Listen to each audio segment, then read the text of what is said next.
So let's look at an example of using this solubility product to determine what the concentrations we'd expect for mercury and chloride are in a solution. So we know the numerical value of the solubility product. So let's say we have a test tube or a beaker or whatever, and we have excess. We know we have extra mercury chloride salt down here. We'll have some small concentration of mercury ions and chloride ions in solution, and we'd like to know how much do we have. So what we can do is we know that at equilibrium, which we assume this system is at equilibrium, the product of these two concentrations will be equal to this value, 1.2 times 10 to the minus 18.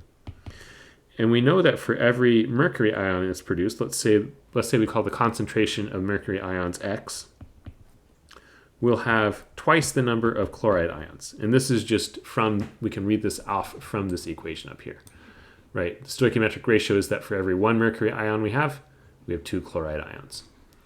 So that means that we have X times 2X, but we have to remember that chloride is squared. So we have to square that.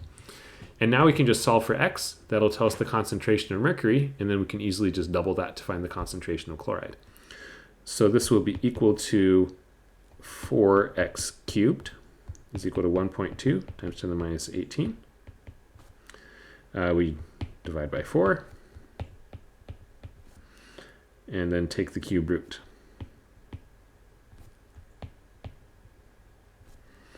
Okay, so that will give us the value of x. So x is equal to, let me grab my calculator here.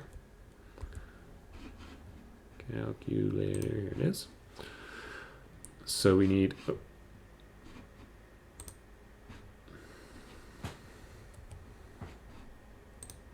all right, so we need the cube root of, so we have 1.2 times 10 to the minus 18 divided by 4.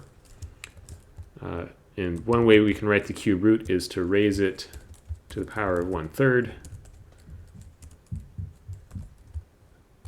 not 13, 1/3. And that gives us the answer of 6.7 times 10 to the minus 7. We really only have two significant figures here.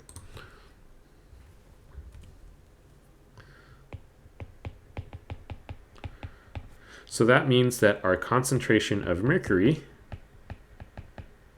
is 6.7 times 10 to the minus 7. And we know this is in concentration of molarity because of the way the equilibrium constants are defined. You have to use molarity as your concentration unit. And that means our chloride concentration is double that. So it'll be like 1.2, I guess 1.3 times 10 to the minus 6 molar. So I'm just taking double 6.7. Just double check my math there.